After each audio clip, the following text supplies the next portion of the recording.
أعوذ بالله من الشيطان الرجيم. بسم الله الرحمن الرحيم. قل يا أيها الكافرون لا أعبد ما تعبدون ولا أنتم عابدون ما أعبد ولا أنا عابد ما عبدتم ولا أنتم عابدون ما أعبد لكم دينكم ولي دين.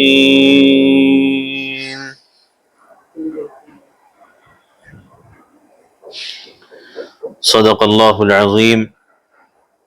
الحمد لله كفى وسلام على عباده الذين اصطفى اما بعد. میرے نہایت قابل احترام بزرگوں، عزیز دوستوں، نوجوان ساتھیوں، پس پردہ سننے والی معزز مقدس دینی ماؤں اور بہنوں، اللہ جل جلالہ وعم نوالہ کے بے انتہا فضل و کرم، خصوصی لطف و انعام، خاص عنایت، شفقت، مہربانی کے طفیل ہمارے درمیان قرآن کریم کی تفسیر کا سلسلہ آخری 10 صورتوں سے شروع ہو کر سورۃ الفیل سے چلتے چلتے تسلسل کے ساتھ گزشتہ اس سے پہلے کے درس قرآن میں سورۃ الکافرون کے ترجمے کو بیان کیا گیا تھا، اور پھر سورۃ الکافرون کا اس سے پہلے والی سورت سے کیا تعلق ہے اس کو بیان کیا گیا، اور پھر اس کے بعد سورۃ الکافرون کے فضائل کیا ہیں، اجر و ثواب اور نیکیاں، اس کے برکات، اثرات اور نتائج کیا ہیں، اس کی خصوصیات کیا ہیں، اس کا بیان آیا تھا۔ اور پھر اس کے بعد یہ عرض کیا گیا تھا کہ سورۃ الکافرون کا شان نزول کیا ہے، یعنی پس منظر اور بیک گراؤنڈ کیا ہے، یہ سورت اتری کیوں۔ تو یہ 4 باتیں تو بڑی تفصیل کے ساتھ، بڑی ڈیٹیل کے ساتھ آ چکی ہیں۔ انشاءاللہ آج کی مجلس میں اس سورۃ الکافرون کے ذریعے قیامت تک آنے والے ایمان والوں کو کیا سبق، کیا میسج، کیا پیغام اور کیا نصیحت ملتی ہے، انشاءاللہ اس کا بیان ہوگا۔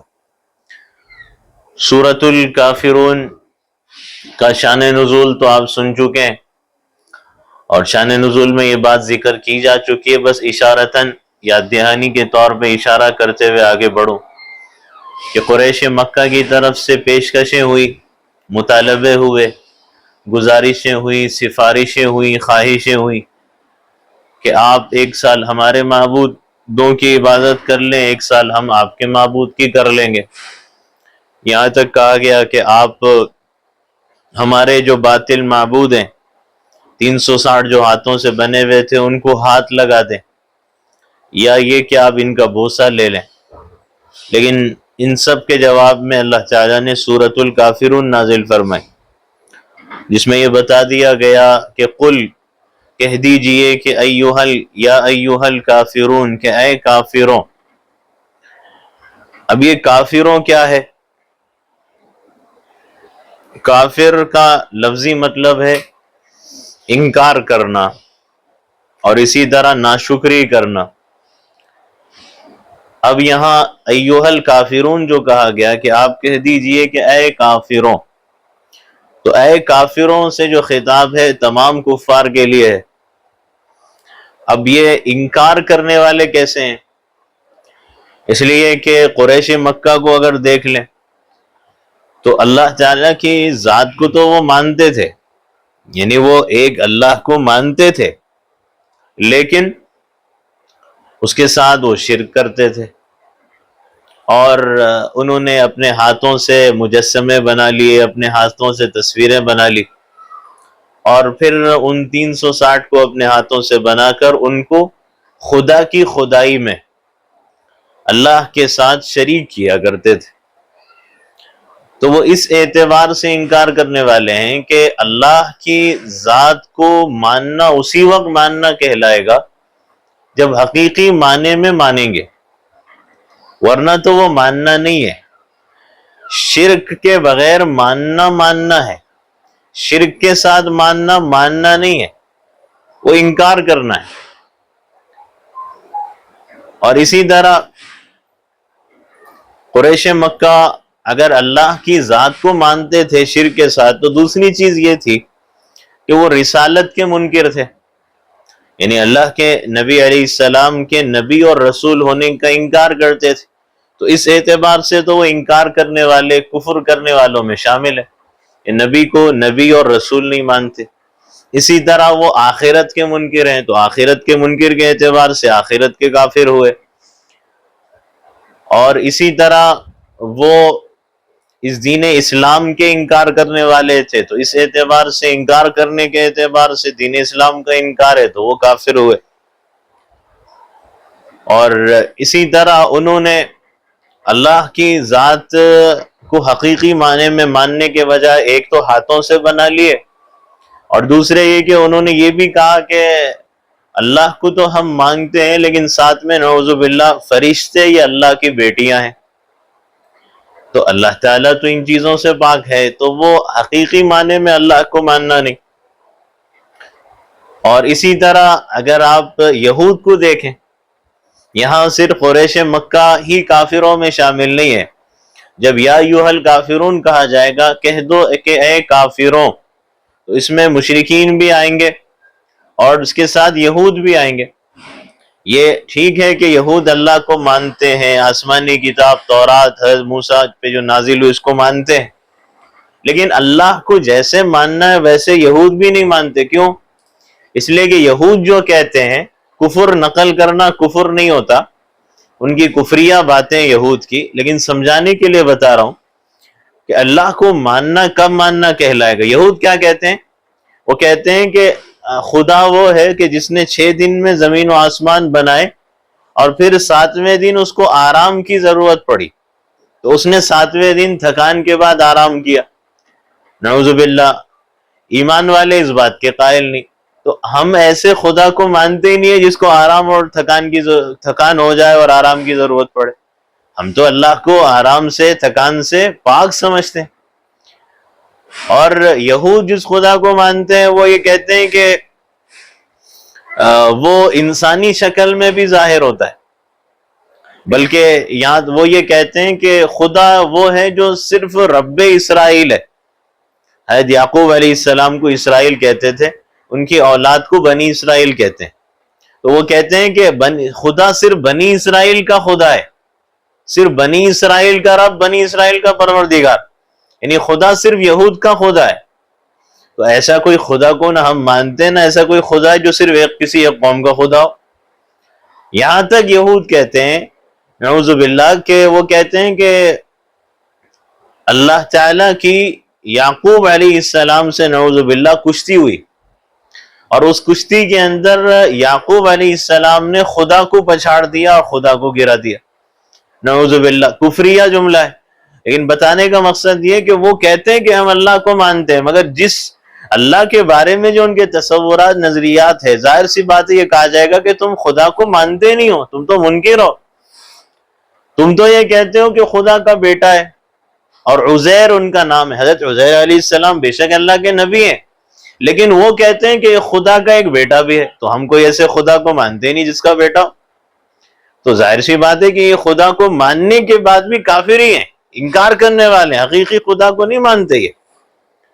اسی طرح آپ نصارہ کو دیکھ لیں، عیسائی جو ہے نصارہ، وہ کیا کہتے ہیں کہ وہ بھی یہ کہتے ہیں کہ خدا کا ایک بیٹا ہے، اور ان کا نام عیسیٰ علیہ السلام۔ عیسیٰ علیہ السلام نبی، پیغمبر، رسول ہیں، لیکن بیٹا تو نہیں۔ وہ کہتے ہیں بیٹا بھی، اور پھر یہ کہتے ہیں کہ حضرت آدم علیہ السلام سے وقتی طور پہ جو غلطی ہوئی، جنت سے نکالا گیا، تو وہ غلطی کا جو بوجھ تھا وہ ان کی پوری اولاد پہ پڑ گیا، یہ عیسائی کہتے ہیں۔ تو اس بوجھ کو اتارنے کے لیے، اس کے کفارے کے لیے، وہ یہ کہتے ہیں کہ حضرت عیسیٰ کو سولی پہ چڑھا دیا گیا۔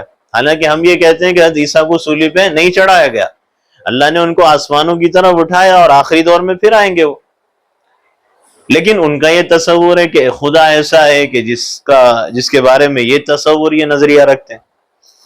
بعض لوگ وہ ہیں جو یہ کہتے ہیں کہ خدا ہے، لیکن ہوا یہ کہ خدا نے کائنات بنائی اور ایک بار بنانے کے بعد وہ بیٹھ گیا، اب دوبارہ وہ کوئی کائنات کا سسٹم اور نظام نہیں چلاتا. ایک گروپ یہ بھی ہے دنیا میں کہ ایک بار تو بنایا لیکن اس کے بعد اس کا تعلق اس دنیا سے، اس کے سسٹم کے چلانے سے ختم ہو گیا. کوئی کہتا ہے کہ خیالی روح، ایک خیالی روح ہے ان کے ایک نظریہ تصور میں، خیالی روح، اس کو بھی وہ خدا سمجھتے ہیں. کوئی کہتا ہے کہ خدا ہے لیکن اس کو بیوی بچوں کی ضرورت ہے. تو ظاہر سی بات ہے کہ ایسا کوئی خدا نہیں اور نہ ہی ایسے کسی اللہ کا وجود ہے.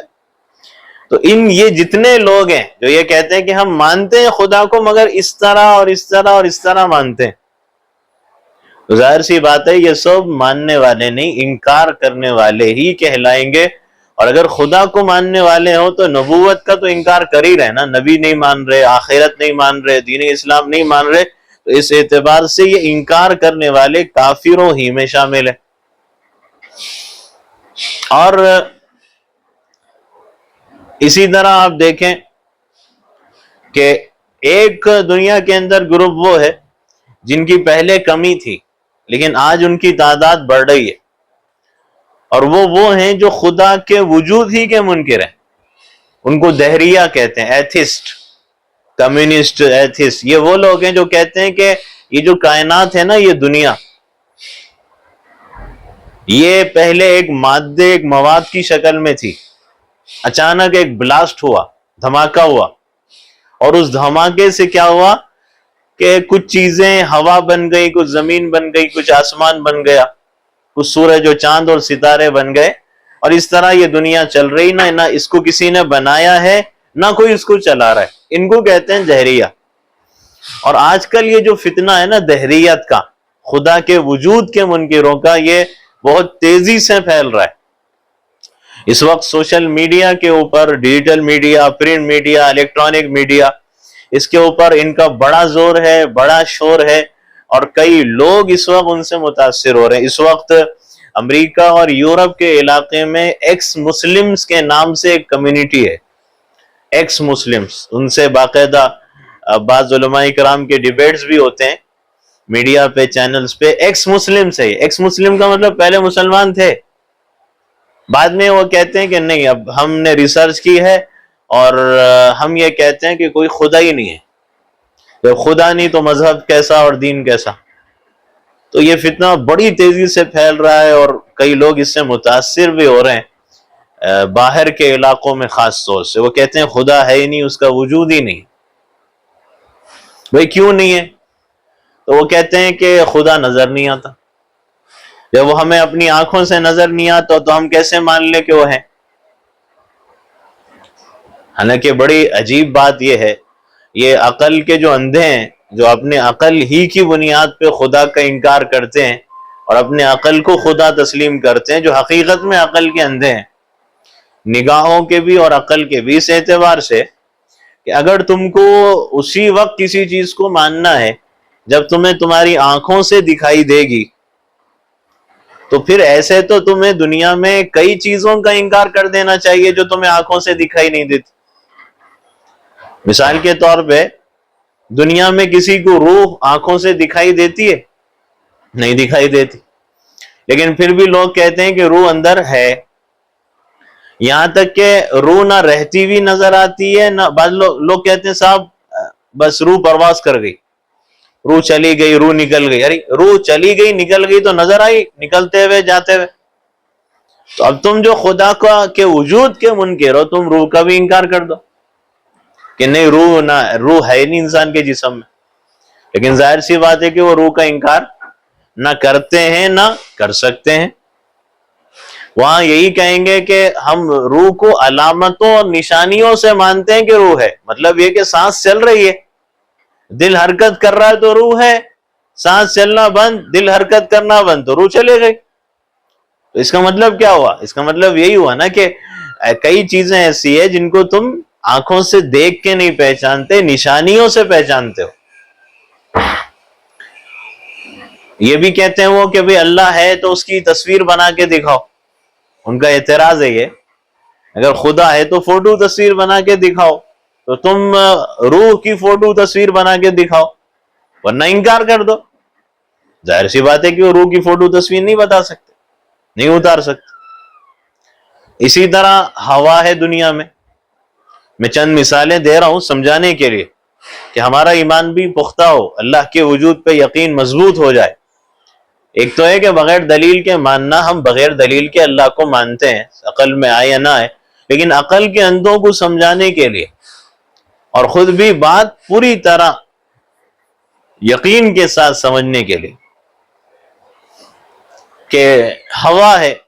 اب ہوا کوئی ایسی چیز نہیں ہے نا کہ کوئی ایسی چیز ہو کہ جو نظر سے آنے والی چیز ہو، نظر سے آنے والی، نظر سے، نگاہوں سے دکھائی دینے والی چیز تو نہیں ہے نا کہ یہ خاص چیز ہے، اس کا نام ہوا ہے۔ کوئی ہوا کی فوٹو تصویر اتار کے بتا سکتا ہے؟ نہیں بتا سکتا۔ لیکن ہوا کو پھر بھی جو اللہ کو نہیں مانتے، نہیں نظر آنے کی وجہ سے، وہ ہوا کو مانتے ہیں۔ کیوں مانتے ہیں؟ بے نشانیوں سے مانتے ہیں۔ کیسے؟ بے نشانیاں کیا ہے کہ کپڑے اڑ رہے ہیں، گرد و غبار، مٹی، دھواں، دھول اڑ رہی ہے، اور پیپر، کاغذ ہل رہا ہے، درخت اور اس کے پتے ہل رہے ہیں۔ اس کا مطلب کیا ہے کہ ہوا چل رہی ہے۔ تو نشانیوں سے ہوا کو مانا گیا ہے، اس کا انکار نہیں کیا جاتا۔ اسی طرح آپ دنیا میں دیکھ لیں، خوشبو ہے، بدبو ہے، کیا کسی کو خوشبو نظر آتی ہے؟ کیا کسی کو بدبو نظر آتی ہے؟ کیا کوئی ان دونوں کی فوٹو اتار کے بتا سکتا ہے؟ نہیں۔ تو پھر ان کو کیوں مانتے ہو؟ انکار کر دو۔ ظاہر سی بات ہے کہ نشانی سے پہچانا جائے گا کہ یہ خوشبو کی یہ بو ہوتی ہے، بدبو کی یہ بو ہوتی ہے۔ یہاں تک کہ ایک شخص نے، ایسے ہی شخص کو جو خدا کے وجود کا منکر تھا، اس نے کہا نظر نہیں آتا، نہیں مانتا، اس نے کہا کہ تو بھی پاگل ہے، تیرے پاس عقل نہیں، میں نہیں مانتا کہ تیرے پاس عقل ہے۔ ایک مسلمان نے جواب دیا اس دہریے کو، اس نے کہا کیسے نہیں مانتے؟ کہا تیری عقل ہی نظر نہیں آتی۔ جب تیری عقل نظر نہیں آتی تو میں کیسے مان لوں کہ تیرے پاس عقل؟ ارے تم مجھے پاگل کہہ رہے ہو، میرے پاس عقل نہیں؟ ہاں تمہارے پاس عقل نہیں ہے تو بتاؤ، ہے تو فوٹو اتار کے بتاؤ۔ ظاہر سی بات ہے کہ تمہارے ہوش و حواس سلامت ہے، اس ڈسپلن کی زندگی گزار رہے ہو، پاگل ہو کے باہر نہیں نکل گئے، کپڑوں کا ہوش ہے، صحیح سمجھداری کی بات کر رہے ہو، تو یہ کہا جائے گا کہ عقل ہے، نشانیوں سے پہچانا گیا۔ تو تم پھر اللہ کو نشانیوں سے پہچاننے کیوں تیار نہیں؟ چار اماموں میں سے ایک امام ہے، امام محمد ابن ادریس شافعی رحمہ اللہ۔ شافعی مسلک دنیا کے اندر مختلف ملکوں میں ان کی رہبری اور رہنمائی میں امام شافعی کے قرآن اور سنت پہ عمل کرنے والے لوگ شافعی مسلک کے ہیں۔ تو ان سے کسی نے پوچھا کہ حضرت آپ نے اللہ کو کیسے پہچانا؟ نظر نہیں آتا نا، دکھائی نہیں دیتا، کیسے پہچانا؟ تو کہنے لگے کہ میں نے شہتوت کے پتے پہ غور کر کے اللہ کو پہچان لیا۔ حضرت وہ کیسے؟ تو کہنے لگے دیکھو، شہتوت کا پتا اگر بکری کھائے نا تو مینگنی ہو جاتی ہے، ہرن کھائے تو مشک بن جاتا ہے، کیڑا کھائے تو ریشم بن جاتا ہے۔ میں نے اس پہ غور کر کے اللہ کو پہچان لیا۔ اس نے کہا وہ کیسے؟ تو کہنے لگے کہ دیکھو، اگر یہ کائنات خود بخود بنتی تو ظاہر سی بات ہے کہ شہتوت کا پتا بھی خود ہی پیدا ہوتا، خود ہی کام کر رہا ہوتا۔ تو پھر اس شہتوت کے پتے کو بکری کے پیٹ میں، ہرن کے پیٹ میں اور کیڑے کے پیٹ میں ایک ہی کام کرنا چاہیے تھا۔ ہر جگہ مینگنی ہوتی، یا ہر جگہ مشک ہوتا، یا ہر جگہ سے ریشم نکلتا، لیکن بکری سے مینگنی ہونا، کیڑے سے ریشم نکلنا، ہرن سے مشک نکلنا، اس بات کی کھلی نشانی ہے کہ کوئی نہ کوئی ہے جس کا آرڈر اور حکم کام کرتا ہے پیٹ میں جاتے وقت، اور وہ یہ کہتا ہے کہ اے شہتوت کے پتے، بکری کے پیٹ میں جانا تو مینگنی بن جانا، ہرن کے پیٹ میں جانا تو مشک بن جانا، کیڑے کے پیٹ میں جانا تو ریشم بن جانا۔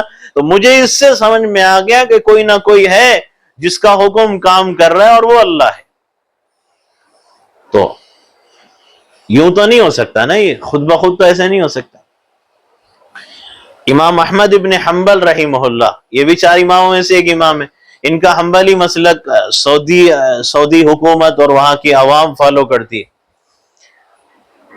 تو ان سے کسی جاہل نے پوچھا، ان پڑھ تھا، اس نے کہا حضرت اللہ کو آپ نے کیسے پہچانا؟ اللہ کے وجود پہ دلیل دیجیے، دلیل چاہیے مجھے اللہ کے ہونے پہ، پروف، ثبوت۔ تو اب حضرت کو پتا ہے ان پڑھ ہے، اس کو کہاں سے قرآن کی دلیل دو گے تو کہاں سمجھے گا؟ تو کہنے لگے حضرت کہ دیکھو میں نے انڈے پہ غور کر کے اللہ کو پہچان لیا۔ اس نے کہا وہ کیسے؟ تو کہنے لگے کہ غور یہ کرو کہ انڈا کیسا ہوتا ہے۔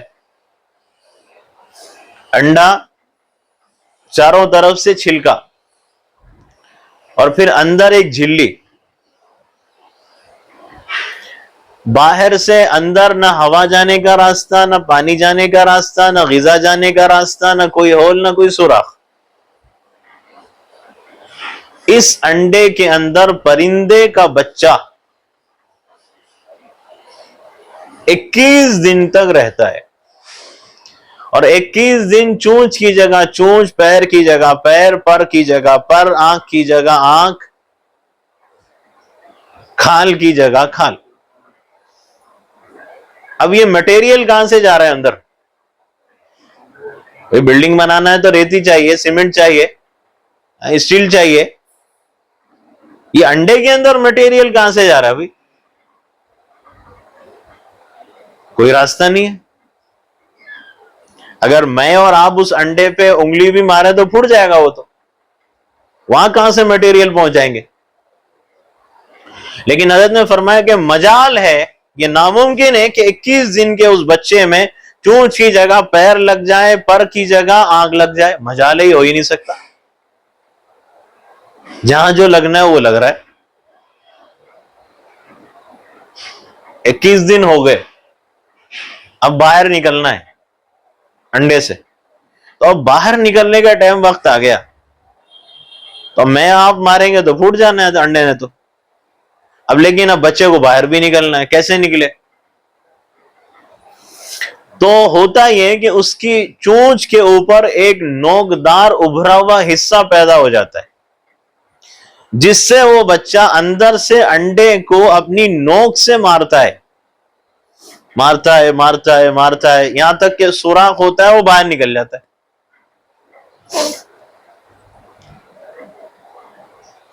تو حضرت نے فرمایا کہ میں نے اس پہ غور کر کے اللہ کو پہچان لیا، کوئی نہ کوئی تو ہے نا جس کے حکم پہ چونچ کی جگہ چونچ، پیر کی جگہ پیر، پر کی جگہ پر، اور وہ بھی انڈے کے بند راستے کے اندر، ہوا پانی غذا سوراخ نہ جائے وہاں انتظام۔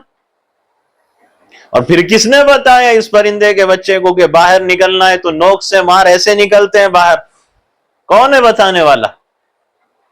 کوئی اسکول، کوئی کالج، یونیورسٹی سے ٹریننگ لی ہے اس نے، استاد سے، ٹیچر سے؟ کوئی نہیں۔ پھر باہر نکلنے کے بعد دیکھو تو انسان کا بچہ تو خیر کون اٹھائے کون بیچ دے اس کو پتہ بھی نہیں ہوتا، پرندے کے بچہ اپنی حفاظت کے لیے پیدا ہونے کے بعد اپنی ماں کے پروں میں جا کے چھپ کے بیٹھ جاتا ہے، اس کو یہ پتا ہے کہ میری حفاظت یہاں ہوگی۔ کس نے بتایا ہے اس کو؟ کس نے سمجھایا ہے؟ کس نے سکھایا ہے؟ پھر اس کے بعد دیکھو اس کی غذا کیا ہے؟ دانا۔ اب دانا کھانے کے لیے دانا پڑا ہوا ہے کس میں؟ مٹی کے ذروں میں اور کنکروں کے درمیان۔ تو یہ پرندے کا بچہ مٹی کے ذرے نہیں کھاتا، کنکر نہیں کھاتا، وہ مٹی کے ذرے کنکروں میں سے دانا اٹھا کے کھاتا ہے۔ اس کو کس نے بتایا کہ تیری غذا یہ، تیری خوراک کنکر نہیں اور مٹی کے ذرے نہیں؟ تو کہنے لگے کہ کوئی نہ کوئی تو ہے نا، اور وہ اللہ ہے۔ تو میں نے اس پہ غور کر کے اللہ کو پہچان لیا۔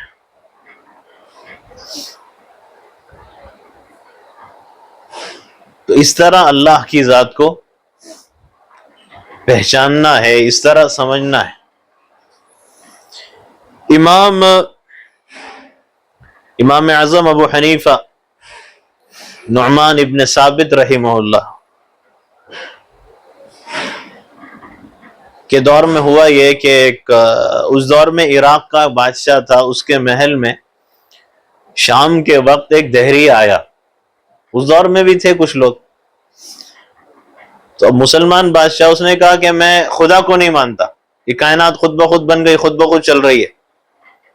اب وہ سمجھا رہا ہے، وہ ماننے تیار نہیں، کہا دلیل دو، سمجھاؤ مجھے، چیلنج ہے میرا۔ اور یہاں تک اس نے کہا کہ کوئی میرے چیلنج کا تمہارا بڑا سے بڑا عالم جواب نہیں دے سکتا۔ تو اب عراق کا بادشاہ مسلمان، وہ پریشان ہے، اس نے اپنا ایک آدمی بھیجا آگے سمندر کے کنارے پہ، امام ابو حنیفہ نعمان ابن ثابت، امام ابو حنیفہ جن کی رہبری رہنمائی، جن کے گائیڈنس میں ہم قرآن اور سنت پہ عمل کرتے ہیں، حنفی مسلک، تو وہ ان کا نام نعمان ابن ثابت ہے رحمہ اللہ۔ تو اس نے ایک آدمی بھیجا کہ امام صاحب کو بلاؤ، وہ اس کا جواب دیں گے۔ تو خیر وہ گیا، اس نے کہا بادشاہ سلامت بلا رہے۔ امام صاحب نے کہا جاؤ میں آ رہا ہوں۔ اب وہ چلا گیا۔ اب شام ہو گئی، عشاء ہو گئی، رات ہو گئی، آدھی رات ہو گئی، فجر کا وقت قریب، امام صاحب ابھی تک نہیں ہے۔ اب وہ بیٹھا ہوا دہریا، اب وہ سینہ تان کے چیلنج کر رہا، دیکھا نا تمہارے عالم ڈر گئے میرا نام سنتا ہی، اگر جواب دے سکتے تو اب تک آ جانا چاہیے، زیادہ دور تو نہیں ہے نا ان کا گھر۔ اب وہ بادشاہ پریشان، اب سب پریشان ہے، ارے کیا کریں، کیا ہوا، وہ ابھی تک کیوں نہیں آئے؟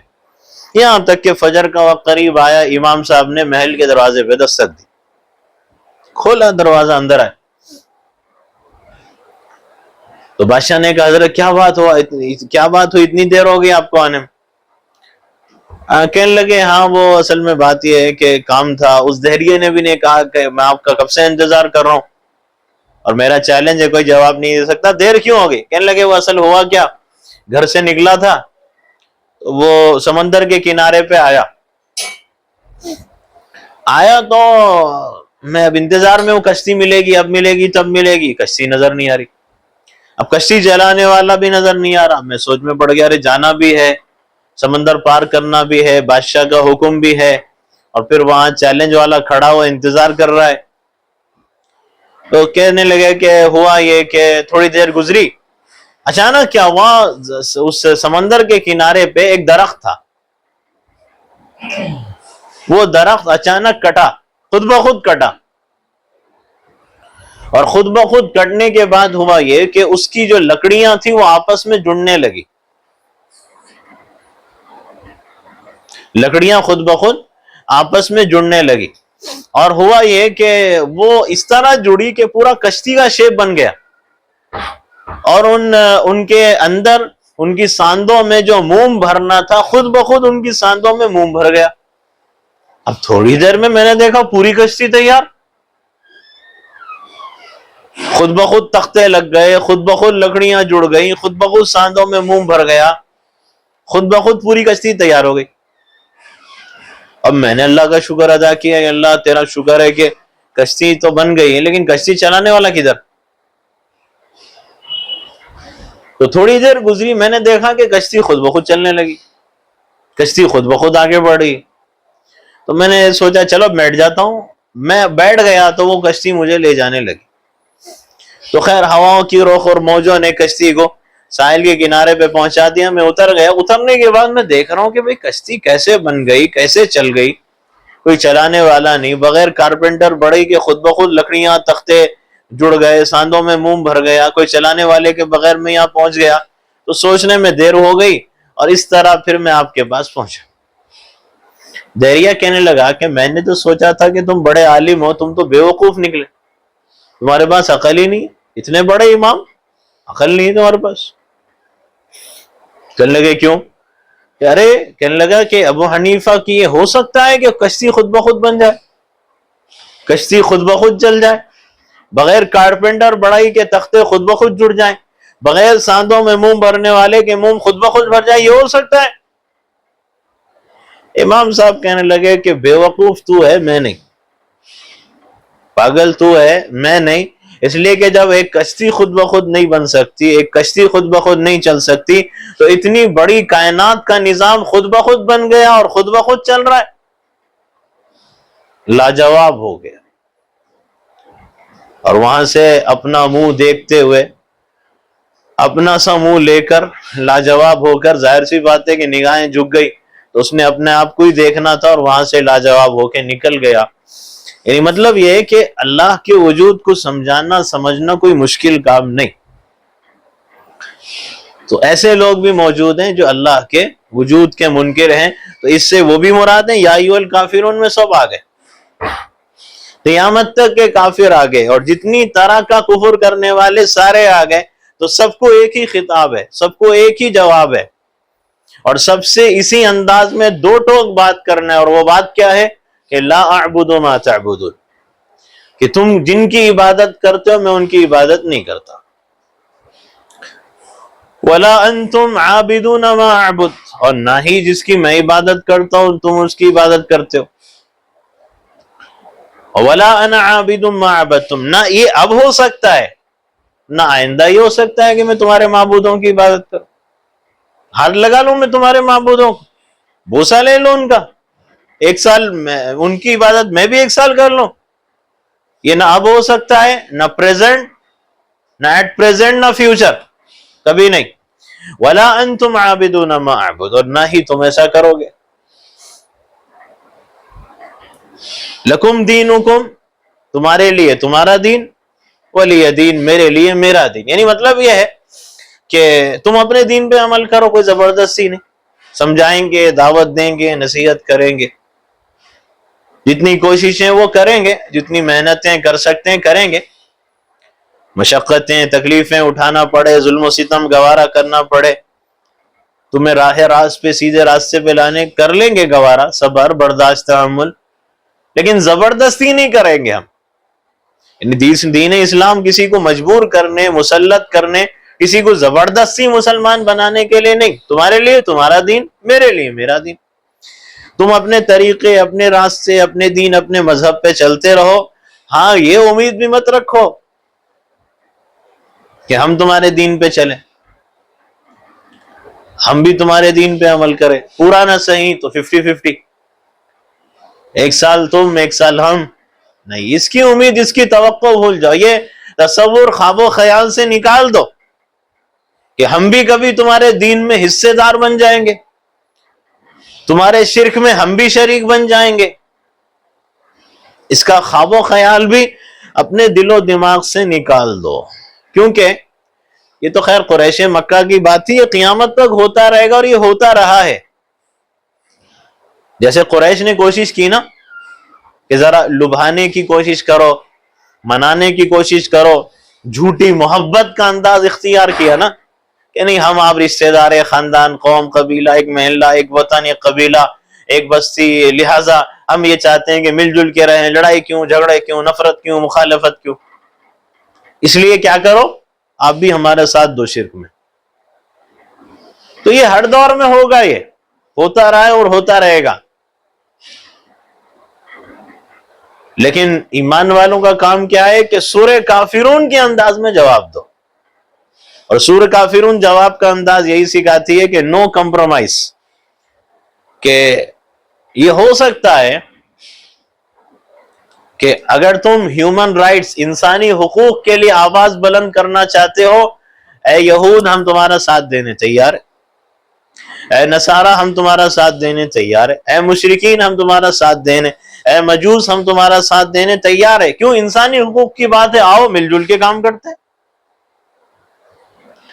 تم یہ چاہتے ہو کہ صاحب ہمارے ملک سے، ہمارے علاقے سے ظلم اور ستم ختم ہو، جرائم ختم ہو، پیس مینٹین کیا جائے، امن و سلامتی کا ماحول ہو، بھائی چارگی کی فضا ہو، اس کے لیے ہم چاہتے ہیں کہ اے مسلمانوں تم ہمارا ساتھ دو، بالکل ہم ساتھ دینے تیار ہیں۔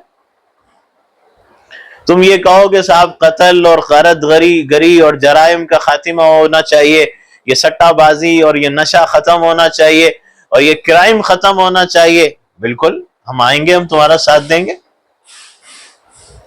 تم یہ چاہتے ہو کہ صاحب ظالم کا ظلم ختم کرنا ہے، اور ظالم کے تسلط کا خاتمہ کرنا ہے اور امن پسند لوگوں کی حکمرانی قائم کرنا ہے، اس کے لیے آپ ساتھ دو، بالکل ہم ساتھ دیں گے تمہارا۔ لیکن تم اگر یہ سمجھتے ہو کہ ہم شرک میں تمہارا ساتھ دیں تو یہ نہیں ہو سکتا، یہ ناممکن بات ہے۔ قریش مکہ نے ہجرت سے پہلے کیا چاہا یہ تھا کہ وہ یہ دیکھ رہے تھے کہ دن بدن مسلمانوں میں ترقی ہو رہی، مار رہے، پیٹ رہے، تڑپا رہے انگاروں پہ، پھر بھی لوگ مسلمان ہو رہے۔ انہوں نے کہا نہیں بھائی، کچھ دو اور کچھ لوگ کا معاملہ کر لو کہ کچھ تم ساتھ دے دو، کچھ ہم تمہارا ساتھ دے دیں گے دین و مذہب میں۔ تو یہ بتا دیا گیا کہ دین اور ایمان کا سودا قیامت تک کے لیے ہم کبھی گوارا نہیں کر سکتے، یہ ہم سے یہ ہو ہی نہیں سکتا۔ قریش مکہ نے، اس سے پہلے بھی اللہ نے سورہ یونس میں ذکر کیا کہ انہوں نے یہ بھی کہا تھا کہ ائت بقرآن غیر ھذا او بدل، انہوں نے یہاں تک بھی کہا تھا اس سے پہلے کہ آپ اس کے علاوہ کوئی اور قرآن لائیں، یا کم از کم اتنا کر دیں کہ اس قرآن میں ذرا سی تبدیلی کر دیں آپ، یعنی جو ہمیں نہیں پسند وہ نکال دیں، جو پسند ہے وہ رہنے دیں۔ اور سورہ قلم میں اللہ نے فرمایا کہ وَدُّوا لَوْ تُدْهِنُ فَيُدْهِنُونَ، یہ چاہتے ہیں مشرکین کہ آپ ڈھیلے پڑ جائیں تو یہ بھی ڈھیلے پڑ جائیں، آپ نرم پڑ جائیں تو یہ بھی نرم پڑ جائیں۔ کس معاملے میں؟ توحید اور شرک کے معاملے میں ڈھیلے پڑ جائیں ذرا۔ تو بتا دو کہ یہ ہم سے نہیں ہو سکتا۔ اور یہ کیسے ہو سکتا ہے بھئی؟ نہیں، وہ کہیں گے کہ نہیں صاحب، اتحاد اور اتفاق اور یونٹی ہونی چاہیے، ہم ایک وطن کے ہیں، ایک علاقے کے، تو یونٹی کے لیے تم یہ چاہتے ہو کہ دین اور مذہب بدل لیا جائے یا اس میں شرکت کر لی جائے؟ یہ نہیں ہو سکتا۔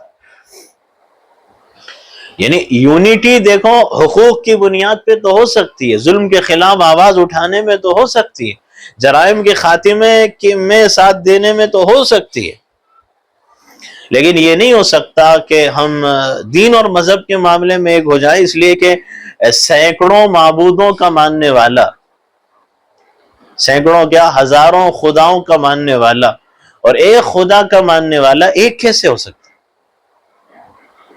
یعنی اس لیے کہ جو صلح ہوتی ہے، جو اتحاد و اتفاق ہوتا ہے، وہ مشترک بنیادوں پہ ہوتا ہے، اختلافی بنیادوں پہ کیسے ہو سکتا ہے؟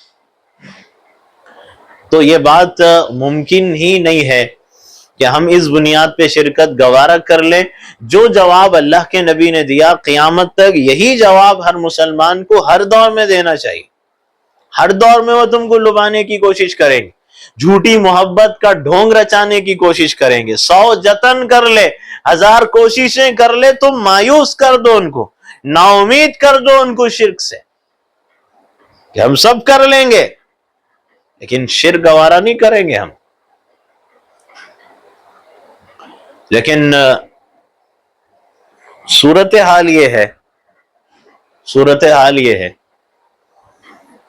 کہ ان سب کے باوجود بھی صورتحال کلمہ گو ایمان رکھنے والوں کی یہ ہے کہ کوئی ووٹ کے لیے شرک میں شریک ہو رہا ہے، کوئی پوسٹ کے لیے شرک میں شریک ہو رہا ہے، کوئی اقتدار اور اختیار کے لیے شرک میں شریک ہو رہا ہے، اور کسی کی صورتحال یہ ہے کہ توڑ کے لیے، بعض لوگ ان کا توڑ کرنے کے لیے، بعض لوگ جواب دینے کے لیے شرک میں ملوث ہو رہے ہیں کہ ہم ان کا توڑ کرنا چاہتے ہیں، ان کو کیا جواب دینا ہے؟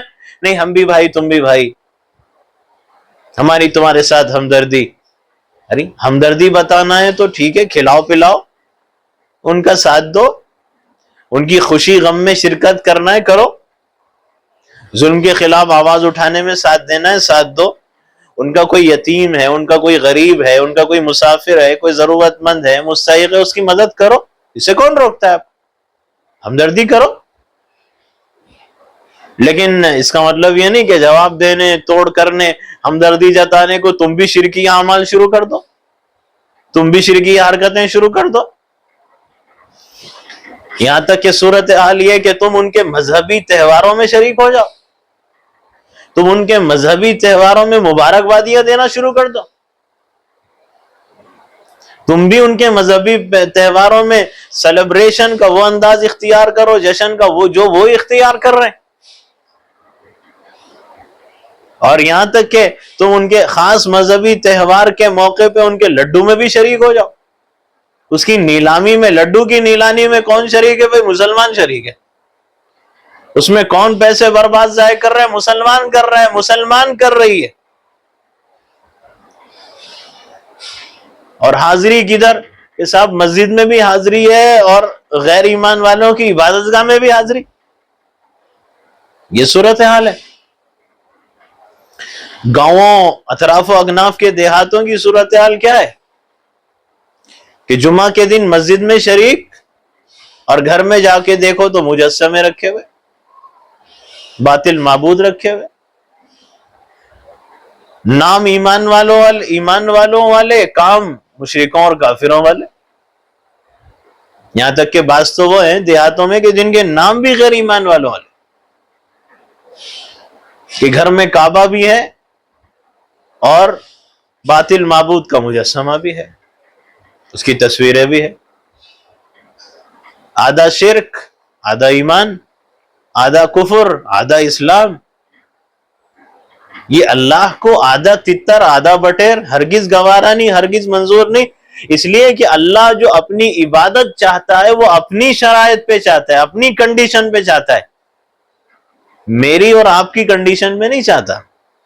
اور اللہ کو وہ عبادت منظور ہی نہیں اور مقبول ہی نہیں جو ہماری کنڈیشن اور ہماری شرائط پہ ہو، کہ نہیں اے اللہ یہ بھی کر لیں گے اور اللہ وہ بھی کر لیں گے، اے اللہ یہاں بھی ماتھا ٹیک لیں گے، وہاں بھی سر جھکا لیں گے، اے اللہ یہاں بھی آ کے نماز پڑھ لیں گے، وہاں بھی جا کے ہاتھ جوڑ لیں گے۔ یہ صورتحال۔ تو یہ کیسا ایمان ہے، یہ کیسا اسلام ہے؟ اور وہاں یہ کہا جا رہا ہے کہ ہاتھ لگاؤ تو گوارا نہیں۔ آپ ہاتھ لگا دو 360 کو، آپ بوسہ لے لو، 1 سال کر لو، یہ ہو ہی نہیں سکتا، یہ ناممکن بات ہے۔ لیکن کلمہ گو ایمان رکھنے والوں کی یہ صورتحال ہے۔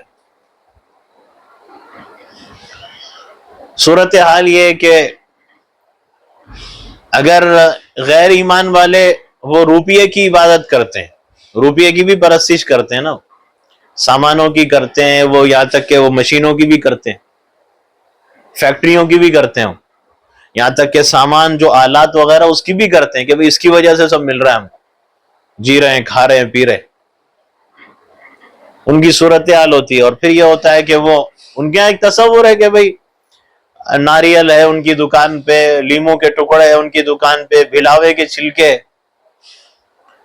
تو بعض دیہاتوں میں دیکھو تو کلمہ پڑھنے والے، ایمان رکھنے والے، ان کی دکانوں پہ کلمہ گو ہیں، لیموں کے ٹکڑے، دکانوں پہ ناریل، بھلاوے کے چھلکے۔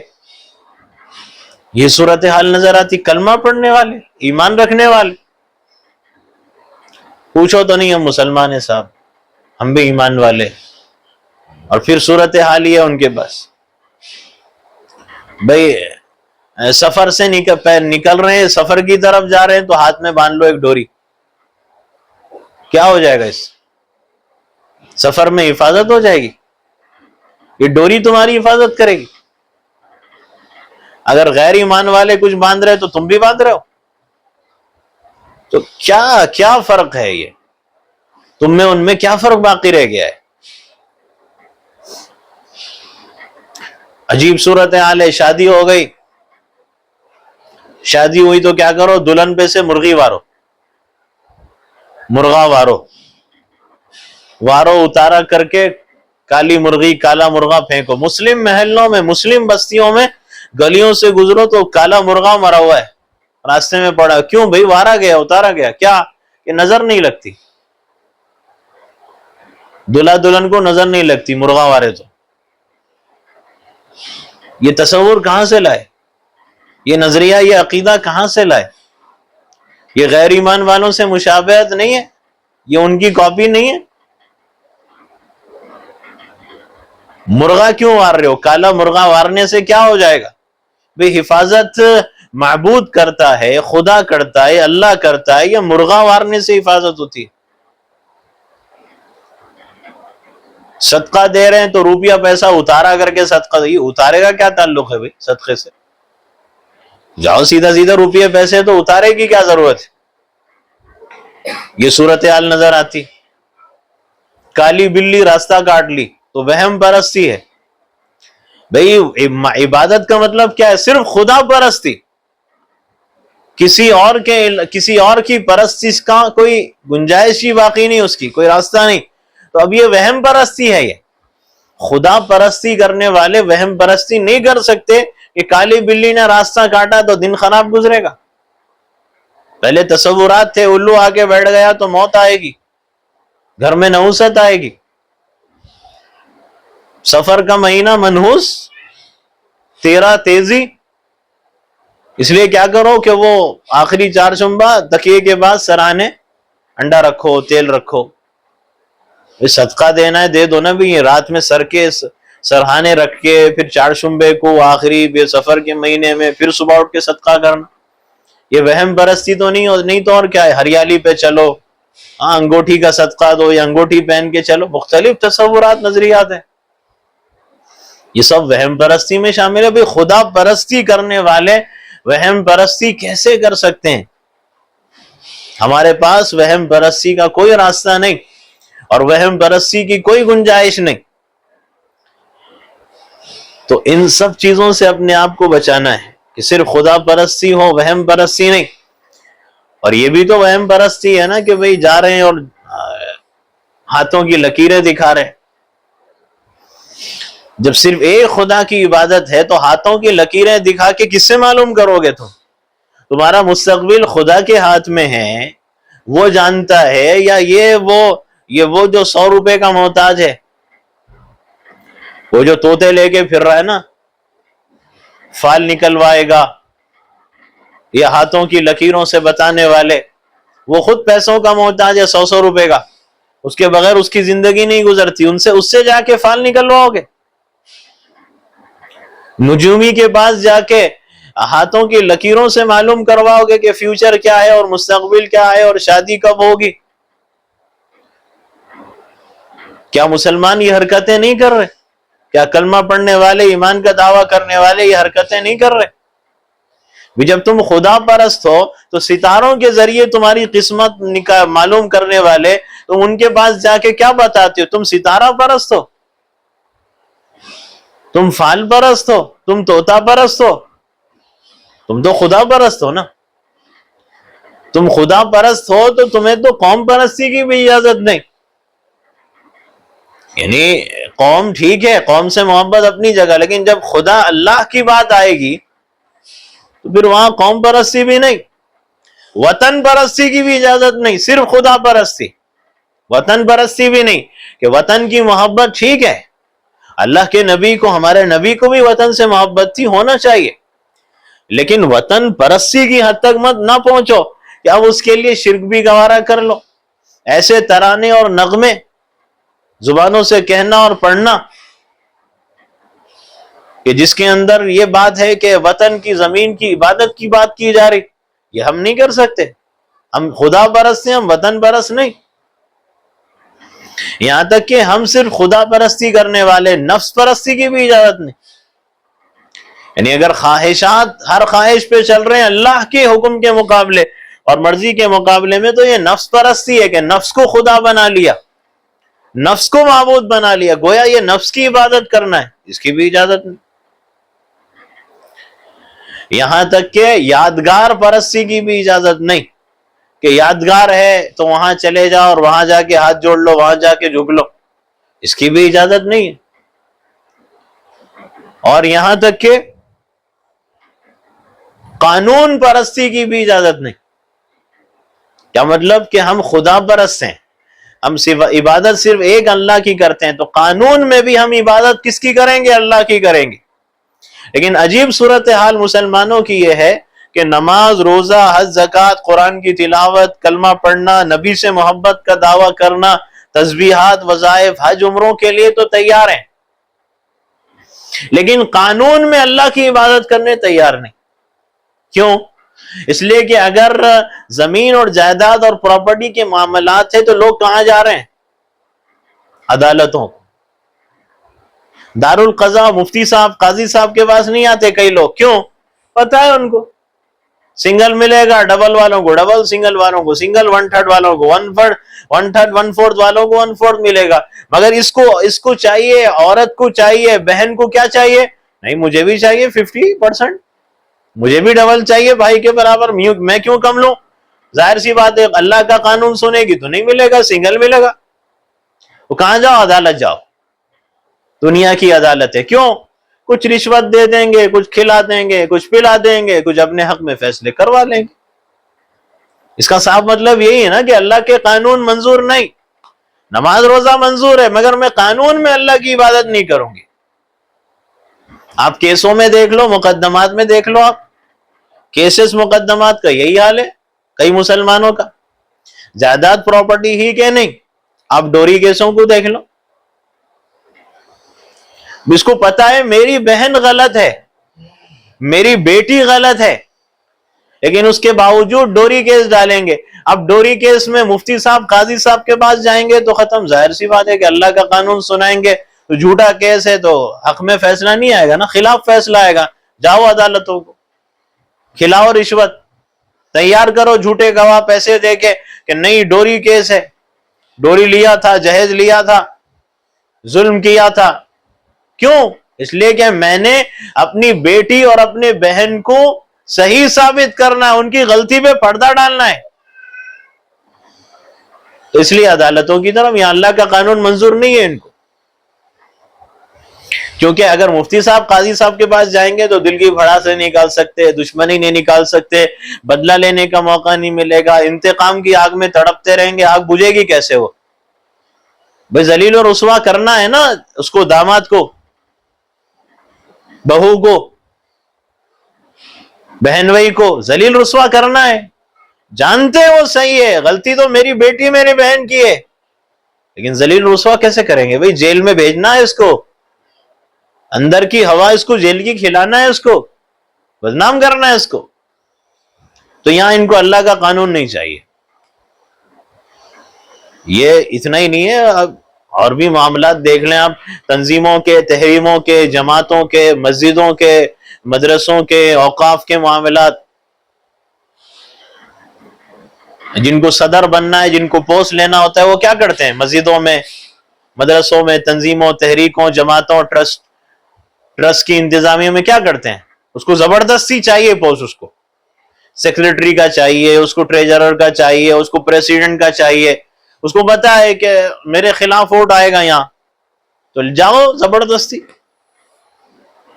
کھلاؤ اور پلاؤ، اور زبردستی اپنے آپ کو نامینیٹ کرا لو اور اپنا عہدہ زبردستی پوسٹ حاصل کر لو۔ طلاق اور خلا کے معاملات میں بھی یہی ہوتا ہے، مفتی صاحب قاضی صاحب کے پاس نہیں جائیں گے، کیوں؟ پتا ہے دے دیے 3 طلاق، تو راستہ تو نہیں ہے، جاؤ عدالت، دنیا کی عدالت جاؤ۔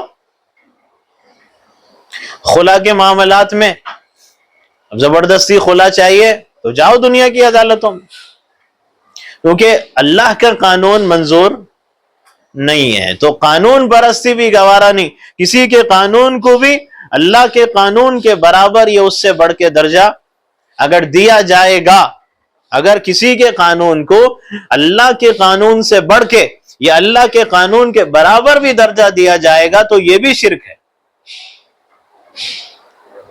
شرک نہ ذات میں ہو سکتا ہے، نہ صفات میں ہو سکتا ہے، نہ حقوق میں ہو سکتا ہے، نہ اختیارات میں۔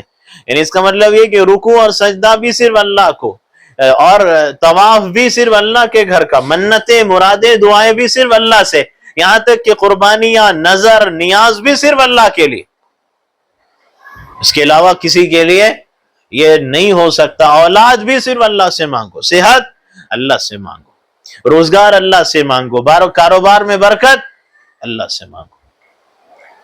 اگر اس کے علاوہ کسی اور کے سامنے یہ انداز ہے رکوع، سجدہ، طواف کا، یہاں تک کہ کہا گیا کہ ٹھہرنے کا بھی جو انداز نماز کا ہے، اگر وہ کسی اور کے سامنے تو وہ بھی شرک ہے۔ اللہ کی ذات کا شرک تو یہ نا کہ ایک کے ساتھ اور خدا مانے، ذات میں شرک کہتے ہیں اس کو، یہ بھی اس کی اجازت نہیں۔ شرک فی ذات بھی نہیں، شرک فی صفات بھی نہیں۔ صفات کا مطلب مثال کے طور پہ اللہ علیم ہے، تو اگر اللہ کے برابر کسی کا علم سمجھ لیا یا اللہ سے بڑھ کے کسی کو یا برابر عالم الغیب سمجھ لیا، یہ بھی شرک ہے۔ اللہ کیا ہے؟ سمیع ہے، تو اللہ کے برابر یا اس سے بڑھ کے کسی کو سننے والا سمجھا تو شرک ہے۔ یعنی اللہ کہاں سے سنتا ہے؟ ہر جگہ سے سنتا ہے، ہزاروں میل کے فاصلے سے سنتا ہے۔ اگر میں یہ سمجھوں کہ انسانوں میں بھی کوئی یہاں بیٹھو تو وہاں سے سن رہا ہے، میں پکار لو، یا یہ کہ انسانوں میں بھی کوئی ہے جو مرنے کے بعد بھی سنتا ہے، ایسے ہی جیسے اللہ سنتا ہے، تو شرک ہے یہ اللہ کی صفت میں۔